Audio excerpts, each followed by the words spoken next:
सभी तमाम साथी भाई बहनों को राम राम। साथियों, आज का जो वीडियो है इसमें एक नई रिक्रूटमेंट के बारे में हम बात करने वाले हैं कि जो हमारे कुछ ऐसे साथी थे जो ओवरेज होने की वजह से एसएससी जीडी के अंदर फॉर्म अप्लाई नहीं कर सके थे, उनके लिए एक नई और एक बहुत काम की जानकारी है और एक बहुत अच्छी बात है, एक अच्छी खुशखबरी यहाँ पर देखने को मिल रही है। साथियों, आईटीबीपी के अंदर यानी Indo Tibetan border police force के अंदर आपको नई रिक्रूटमेंट देखने को मिल रही है। जो दो रिक्रूटमेंट है बेसिकली, जिसमें एक आपको हेड कांस्टेबल की है और एक आपकी नॉर्मली कांस्टेबल की भर्ती है और सीटें भी इसमें ठीक ठाक है। लेकिन आगे बढ़ने से पहले एक चीज़ मैं आपको यहाँ पे क्लियर कर दूँ, ये जो वैकेंसी है ये खाली उन लोगों के लिए है साथियों जो लोग कुछ स्पेशल क्राइटेरिया रखते हैं, जैसे कि जिनके पास फिजिक्स केमिस्ट्री मैथ्स हैं तो हवलदार के लिए यानी हेड कांस्टेबल के लिए अप्लाई वही कर सकते हैं। इसके अलावा जिनके पास में फिजिक्स केमिस्ट्री मैथ्स नहीं है वो खाली हेड कांस्टेबल का फॉर्म नहीं लगा सकते, इसके अलावा जो नॉर्मली कांस्टेबल का फॉर्म है वो अप्लाई कर सकते हैं। तो साथियों, इसमें आगे हम थोड़ा ध्यान से देख लेते हैं।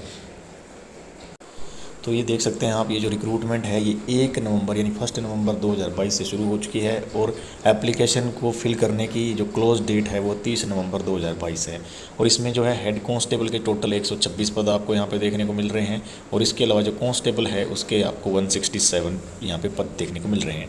तो साथियों, ये जो दोनों की दोनों वैकेंसी है ये आपकी टेलीकम्युनिकेशन की वैकेंसी है, जीडी की वैकेंसी नहीं है।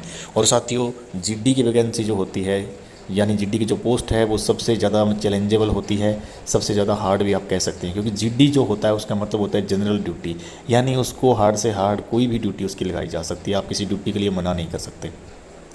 लेकिन साथियों, ये जो ड्यूटी है टेलीकम्युनिकेशन डिपार्टमेंट की है तो आपकी जो पोस्ट रहती है बेसिकली आपका काम ऑफिस का रहता है। आपका मेन काम जो है ऑफिस में बैठ के ही करना है। आपको एक टेबल चेयर मिलेगी, यानी एक तरह की ये टेबल डेस्क वाली जॉब है।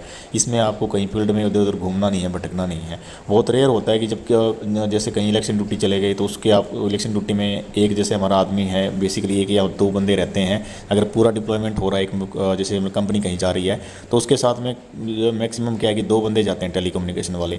उनका काम रहता है कि रेडियो सेट पे कोई मैसेज भेजना है या कोई इन्फॉर्मेशन रिसीव करनी है, इस प्रकार से कोई काम रहेगा तो वो काम ये करते हैं। अदरवाइज़ ये लोग कहीं नहीं जाते, यानी मान के चलो कि साल में से ये 9-10 महीने तो आराम से रहते हैं, इनकी कहीं कोई एक्स्ट्रा बाहर ड्यूटी नहीं आती, सिर्फ ऑफिस का काम रहता है इनका अपना। तो ये लोग मैसेज बनाते हैं, मैसेज भेजते हैं, ये सब काम वगैरह ये है इस डिपार्टमेंट के अंदर होते हैं। बाकी कभी डिटेल में इसके बारे में मैं आपको अच्छे से और एक्सप्लेन कर दूँगा।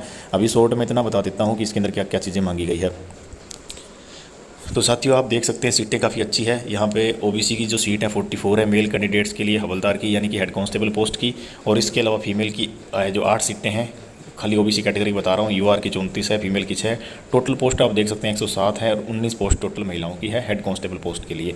टोटल 126 पोस्ट आपको यहाँ देखने को मिल रही है। इसी प्रकार हमारा जो कांस्टेबल है उसमें तो उससे भी ज़्यादा अच्छी वैकेंसी है। उसमें आपकी यहाँ पे यूआर कैटेगरी की OBC EWS SC ST total 142, महिलाओं की 10, 2, 7, 4, 2 टोटल 25, यानी टोटल मिला के कुल 167 है और हेड कांस्टेबल 126 है। ये आपको यहाँ पर दे रखी है। अब हम बात कर लेते हैं कि इससे सेलेक्ट होने पर आपको सैलरी कितनी मिलेगी। तो साथियों, जीडी कांस्टेबल में जो सैलरी है हवलदार की सैलरी उससे ज़्यादा है, क्योंकि ये रैंक भी हवलदार की है। जैसे ही आप रैंक शुरू करते हैं तो भाई आपको यहाँ पे इस प्रकार से 3 फित्ती लग जाएगी। 3 फित्ती लगने का मतलब है आपके पास में एक रैंक है, तो इसलिए आपको सैलरी भी ज़्यादा है। आपको 25,500 रुपये आपकी बेसिक पे से आपकी जॉब स्टार्ट होगी और 81,100 एज पर 7 CPC और पे लेवल मैट्रिक्स 4 के तहत आपको सैलरी मिलेगी।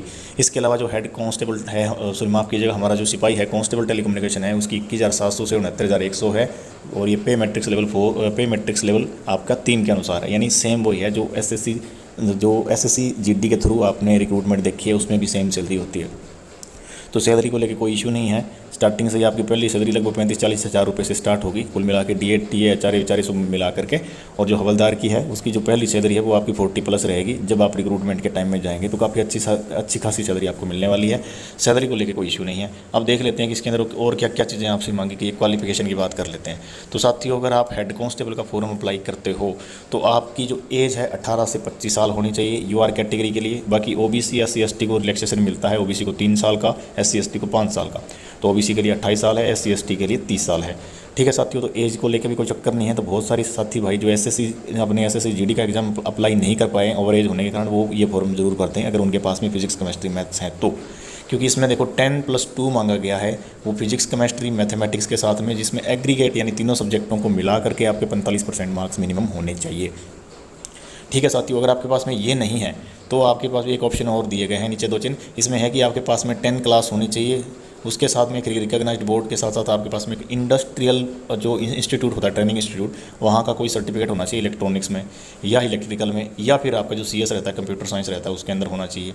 ये भी नहीं है तो इसके लिए एक ऑप्शन और है कि आपकी ये जो है 10वीं क्लास पास होनी चाहिए विद साइंस के अंदर आपके पास में PCM ये 3 सब्जेक्ट रहने चाहिए, with 3 years diploma in electronics और कम्युनिकेशन वगैरह में, या फिर आपका इंस्ट्रूमेंटेशन और कंप्यूटर साइंस में, या फिर आपका IT में, इंफॉर्मेशन टेक्नोलॉजी में, या फिर आपका इलेक्ट्रिकल में किसी भी एक रिकॉग्नाइज्ड इंस्टीट्यूट से। इनमें से अगर कोई है तो आप ये फॉर्म लगाएं और हेड कांस्टेबल के लिए अप्लाई ज़रूर करें। अब बात कर लेते हैं कांस्टेबल की। कांस्टेबल की एज है साथियों थोड़ी कम है, सेम वही क्राइटेरिया जो SSC GD में होता है, 18 से 23 साल है। 3 साल का रिलैक्सेशन OBC के लिए और SC ST के लिए 5 साल का इसमें रहेगा। यानी OBC की टोटल अप्लाई करने की 26 एज है और SC ST की अप्लाई करने की 28 है।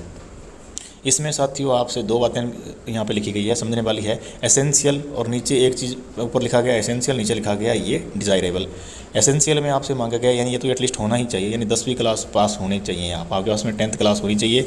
अब आगे लिखा है डिज़ायरेबल। डिज़ायरेबल का मतलब है कि ये चीज़ आपके पास में है तो अच्छी बात है, नहीं है तो भी काम चलेगा, अगर है तो अच्छी बात है।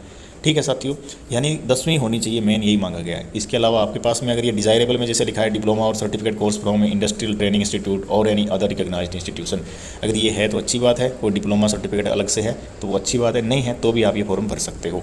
ठीक है साथियों, तो इसमें क्या है कि अब बात कर लेते हैं कि इसका जो फिजिकल वगैरह होगा वो कब होगा, और सॉरी माफ़ के उसका जो फिजिकल होगा उसके अंदर क्या क्या रहेगा क्राइटेरिया। हाइट वेट चेस्ट का जो क्राइटेरिया सेम जो SSC में रहता है, GD में सेम वही है। ठीक है साथियों, इसके अलावा मेडिकल फिटनेस को देख सकते हैं आप, मेडिकल में भी सेम वही क्राइटेरिया है जो इसका रहता है SSC GD का, और फिजिकल में थोड़ा सा चेंज आपको यहाँ पे देखने को मिलेगा। इसका जो फिजिकल है साथियों उसमें क्या होगा, कुछ इस प्रकार से होगा। जो मेल कैंडिडेट है उनके लिए 1600 मीटर की रेस होगी, यानी 1.6 किलोमीटर की रेस होगी। वो आपको बहुत ज़्यादा टाइम दिया गया है, 7 मिनट और 30 सेकंड। दोस्तों 7.5 मिनट दिए गए हैं आपको। मेरे ख्याल से 6 मिनट भी होता तब भी कोई बहुत ज़्यादा हार्ड नहीं होती 1600 मीटर की रेस, क्योंकि 6 मिनट में भी आराम से मार सकते हैं आप। तो 7.5 मिनट है, यानी कि हर कोई आराम से जो थोड़ा बहुत भी एफर्ट करेगा उसको फिजिकल क्लियर कर लेगा। इसके बाद में साथियों आपको 11 फीट का लॉन्ग जंप दिया गया है, जिसके लिए आपको 3 चांस मिलेंगे। 11 फीट का जंप यार मामूली बात है, कोई बहुत बड़ी बात नहीं, आराम से हो जाता है। थोड़ी बहुत प्रैक्टिस करोगे 3 चांस मिल रहे हैं आपको, ये भी हो जाएगा। और देख लो साथियों आगे है हाई जंप, मात्र 3.5 फीट का हाई जंप है, तो ये भी आप आराम से कर लोगे, इसके लिए भी आपको 3 चांस मिलेंगे। तो फिजिकल एकदम मतलब आसान है साथियों। ठीक है, अब बात कर लेते हैं कि फीमेल कैंडिडेट्स के लिए फिजिकल में क्या क्या है। तो साथियों 800 मीटर्स रेस है, 800 मीटर की रेस, जिसके लिए आपको 4.5 मिनट यानी 4 मिनट और 45 सेकंड मिलेंगे, बहुत टाइम है। ठीक है साथियों, और 9 फीट लॉन्ग जंप मारना है, इसके लिए 3 चांस मिलने वाले हैं, और 3 फीट का हाई जंप मारना है। तो सेम मतलब कोई बहुत ज़्यादा हार्ड नहीं है, फीमेल के लिए भी बहुत आसान अच्छा सा एक मतलब फिजिकल है कि थोड़े से एफर्ट के साथ आप आराम से कर सकते हो। और साथियों मैं एक बार फिर से ये बात रिपीट करता हूँ कि कोई भी ऑफिस वाली जॉब रहती है फौज में, उस जॉब को आप SSC वाली जैसी जॉब है GD है उसकी तुलना में बहुत ज़्यादा आसान होगी। ये मैं आपको एकदम गारंटी के साथ कह सकता हूँ। अगर आपके आसपास में या कोई बंदा अगर कहीं फौज में है जिसने नौकरी करी है, आप उससे पूछ लेना कि ऐसे ऐसे करके एक वैकेंसी निकली है टेलीकम्युनिकेशन में, क्या वो मैं फॉर्म लगाऊं या नहीं। क्योंकि साथियों हर कोई जो भी बंदा इस कैटेगरी की जॉब में GD में है, चाहे वो GD में इंस्पेक्टर रैंक का भी क्यों नहीं है, वो भी आपको रिकमेंड करेगा कि अगर मिनिस्ट्रियल की या फिर कोई दूसरी जॉब मिल रही है टेलीकम्युनिकेशन की तो तू जरूर अप्लाई कर दे। क्योंकि साथियों इनका काम आसान रहता है, इनकी कोई ड्यूटी नहीं लगती। ऐसा नहीं है कि आप राइफल लेकर नाइट ड्यूटी कर रहे हैं, ऐसा कभी नहीं होगा साथियों। आपको सिर्फ अपना काम करना है, जो कंप्यूटर का या रेडियो ऑपरेटर वगैरह का जो काम रहेगा, मैसेज वगैरह का, वही काम आपको करना है।